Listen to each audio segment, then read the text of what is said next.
Here at WUSA 9, our mission is to share stories that inform, inspire, and impact. And this next story we're going to show you does all three. Yeah, it's about a group in Montgomery County called Bikes for the World, and they're celebrating a pretty big milestone this weekend. Here's environmental reporter Scott Broom.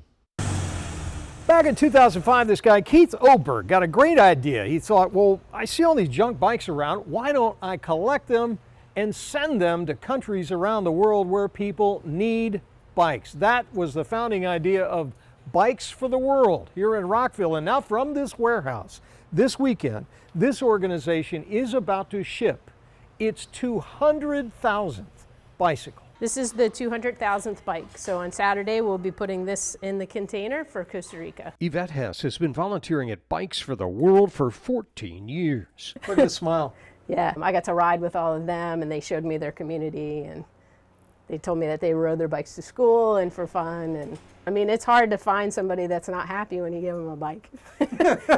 Our bikes go to El Salvador, Costa Rica, Barbados, Ghana, Sierra Leone, Burkina Faso, Madagascar, Rwanda. These are spare parts. I'm Taylor Jones. I'm the executive director of Bikes for the World. This is Bikes for the World, global headquarters, as we like to call it, here in Rockville, Maryland. We will be donating our 200,000th bike. It's a big number, and I think for me, it's not about the number. It's about the impact and what that really means. You know, last year I was in West Africa visiting our partner in Sierra Leone and in Ghana, visiting schools and speaking with educators who tell me, hey, we have kids who are getting up at 4 a.m. to walk 3 hours to school. It's not a bike. It's the family SUV. It's a school bus. It's how you get your goods to market.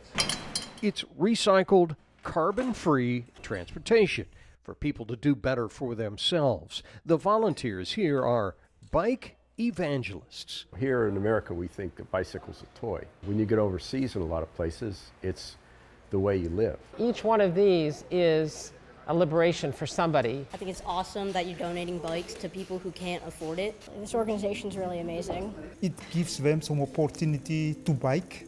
That means to arrive at school more early. I like putting people on bikes. But when I found out the impact that it has, that it's not just about riding bikes, it's about, giving a young girl hope for the future, keeping her in school, giving her a job that she never thought was possible. That was inspirational to me.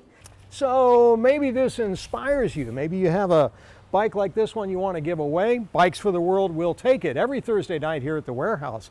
But more importantly, they got a whole network of bike shops and Boy Scout groups and other organizations that collect bikes for them, and that list is on the Bikes for the World website. I'll have a link to that on our website, WUSA9.com.